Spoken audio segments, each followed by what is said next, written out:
बहुत पुरानी बात है। एक छोटा सा गांव था। तान्या हमेशा शैतानियां करती रहती थी। खेल कूद की शौकीन तान्या कभी इधर भागती कभी उधर भागती। बस उसे कोई पढ़ने को ना कहे, अगर किसी ने पढ़ने को कह दिया तो मानो उसकी जान ही मांग ली हो। उसे पढ़ना बिल्कुल भी अच्छा लगता था। वाई तान्या चाहती थी कि वो हमेशा खेलती कूदती रहे और उसकी माँ उसे रोज शाम को पढ़ने के लिए बिठा देती थी। एक दिन तान्या अपना सबसे पसंदीदा खेल खेल रही थी। जैसे ही उसकी माँ ने उसे पढ़ने को कहा वह बहुत ज्यादा गुस्सा हो गई। उसने सोचा कि अगर वह घर की सारी किताबें जला दे तो उसकी प्रॉब्लम हमेशा के लिए खत्म हो जाएगी। तभी अचानक वहां पर उसकी माँ आ गई और तान्या को एक थप्पड़ लगा दिया और तान्या की माँ तुरंत उसे पूजा वाले कमरे में ले गई।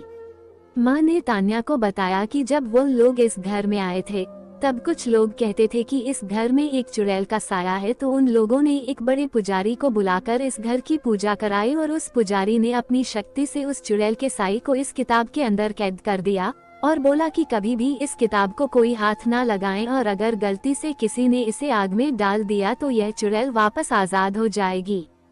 तब माँ ने बोला पुजारी जी ने उन्हें एक पवित्र जल दिया था कि अगर यह चुड़ैल कभी गलती से बाहर आ भी जाए तो इस जल को छिड़ककर उस चुड़ैल को फिर से कैद किया जा सकता है।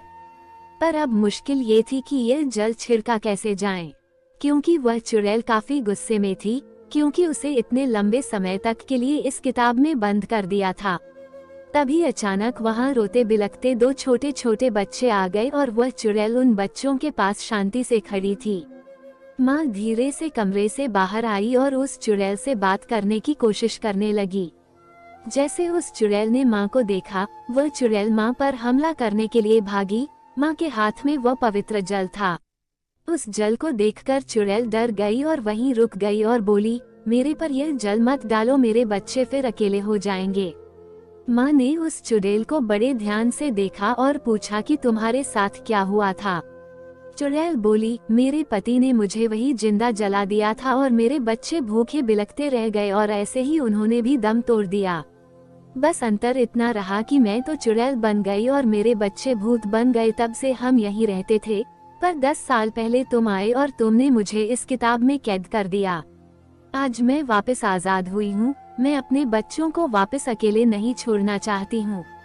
माँ सोचने लगी कि अगर यह चुड़ैल ऐसे ही रही और लोगों को नुकसान पहुँचाएगी। तभी चुड़ैल बोली कि तुम हम पर जल मत डालो, हमें मुक्ति दिला दो। माँ ने पूछा कि मैं तुम्हें मुक्ति कैसे दिला सकती हूँ।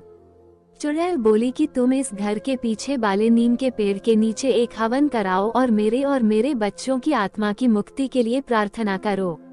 माँ ने पूछा कि उस पेड़ के नीचे क्यों।